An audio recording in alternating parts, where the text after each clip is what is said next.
The world is still processing the selection of the new pope. Many questions, concerns, and comments being brought on the table on what this election means, not just for Catholics, but for the world as a whole. So here today to explore some of the questions and concerns, we have Dr. Cheryl White, a professor from LSU Shreveport. Thank you for being here today. Thank you. Happy to be here. We were talking about what a historic moment this is for the world. Indeed, it really is.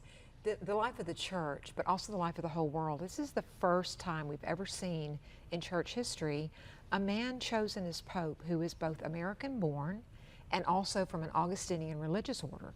So he's the first Augustinian, he's the first American born. It's a really historic day.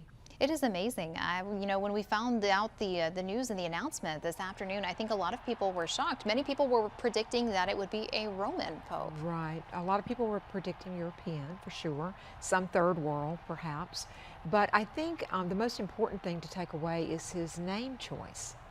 To choose the name Leo signals to us that he would be number 14, obviously. So we look at the 13 who came before, and there's kind of a consistent message that many of these men were popes during times of great transition. They led the church through kind of turbulent periods.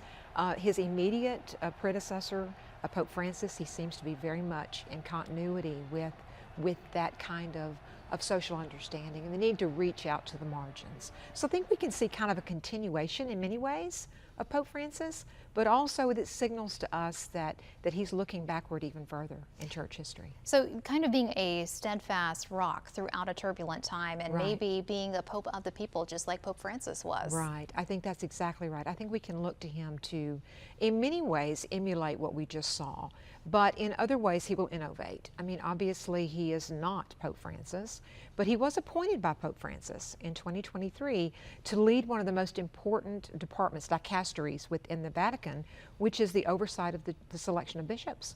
So he's played a very influential role to this point. What do you think you're looking forward to the most about the upcoming months and the upcoming years? I think just getting to know him. I have been so struck by the fact that in these past many days, since the death of Pope Francis, how the world has responded to the loss of a pope, and now all the excitement around the world about the selection of a pope. It tells me that really this is someone who is always a world figure, even for people who don't identify as Roman Catholic and may not even be people of faith. The world looked to Rome today. Everyone was looking to Rome.